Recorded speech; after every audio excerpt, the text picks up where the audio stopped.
Well, as a pastor, one of the things that I love to do is to study. And one of the areas that I study is history. And I remember a few years ago now, I came across this story that was recalling this event that took place at a church during the time of Nazi Germany. And the story was that there was this little church, and behind the church there were these railroad tracks. And every Sunday, like clockwork, there would be a train that would drive behind the church, and the noise of the train would be so loud that the people couldn't hear what was going on. They couldn't sing.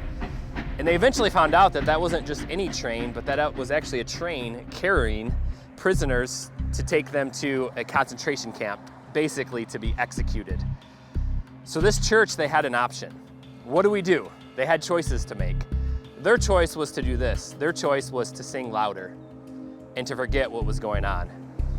And I share that story because recently I felt the same way about what is going on right here at G3422. That is a modern day concentration camp. They murder 20 to 30 babies a week.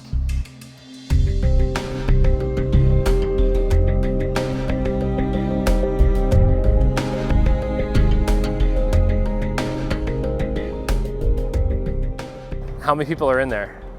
A lot of people. Yeah, there's a lot of babies. So that's one day. That's the amount of money they're making.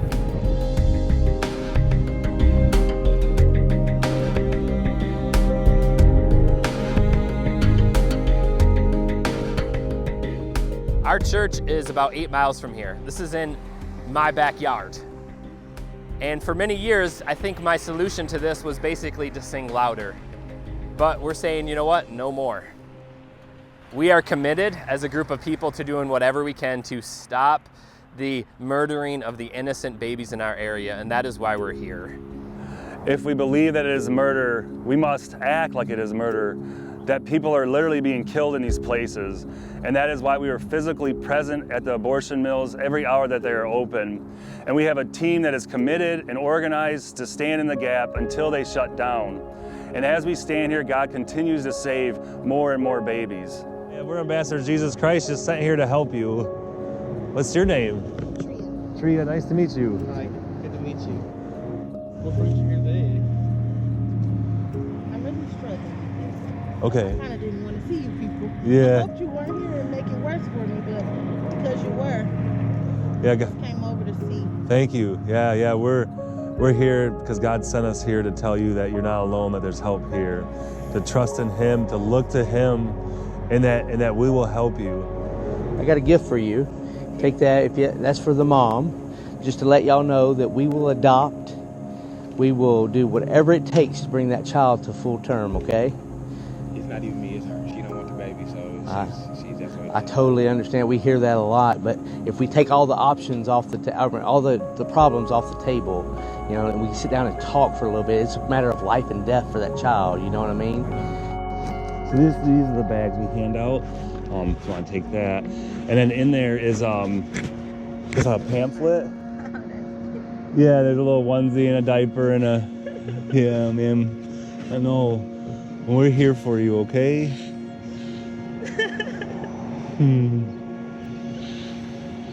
You see, God is merciful. He provides, and He knew you'd be here this day and sent me here to tell you to look to Him, to trust in Him, that He is the giver of all life. And that's your baby. That's your son or daughter. It's a great blessing. You know, and we'll walk with you and help you, okay? That you won't be alone. When she came here and she was thinking was abortion, and I was totally against it, but I took my time to come and talk to him because he was standing out here and he gave me a Bible, he gave me some verses, and he gave me a Bible. Yeah, and I went back to her and she just was like, Harvey, you know, we went home and that Bible that he gave me and that diaper was in the car. And when I looked at it, she looked at it, I knew it was touching her like it's just, her thoughts is, no, I don't want it. Make a long story short, she came back there, she went back there and she walked out. She said, I couldn't do it. Amen. Amen. Rushed to the hospital, the doctor tell her she's having twins. Praise the Lord. Praise the Lord. Hallelujah. I praise God for you standing, like you're not standing here for no reason. You know know. But I just thank you guys. I'm happy to say I'm about to have twins. So you're keeping your baby. How far along are you now? 6 months. Praise the Lord. That's awesome. Beautiful. Hi, baby. How you doing? How you doing, sweetie? Oh, wow. What's her name? Her name is Niana. Niana. Beautiful. Yeah, she is my joy. I love her. Oh, wow. That I would have never forgave. Mm-hmm. Yes, I needed to hear this. I needed to hear this. So you're keeping your baby. And we'll help you. And I'll come to service Sunday. Okay, so you're gonna keep your baby and you'll come to service on Sunday. You have his number? Yeah? Yeah. Praise God. You have his number. Yeah. Oh, praise God. Thanks so much, sister. Thank so you. good. I appreciate it. Our preborn neighbors need the people of God to choose unity over division. They need the people of God to partner together in an effort to rescue them. And our commitment at ONElife for Life is to do just that. We are committed to leading courageously, to interposing daily on site at the local abortion mills, to facilitating partnerships, and to equipping the church. There are 720 abortion clinics across the country, and we need Jesus-loving, gospel-saturated missionaries at each of these locations to confront the darkness and to abolish the evil of abortion. And we need you to partner with us to stop the modern day Holocaust. This really is a life or death situation.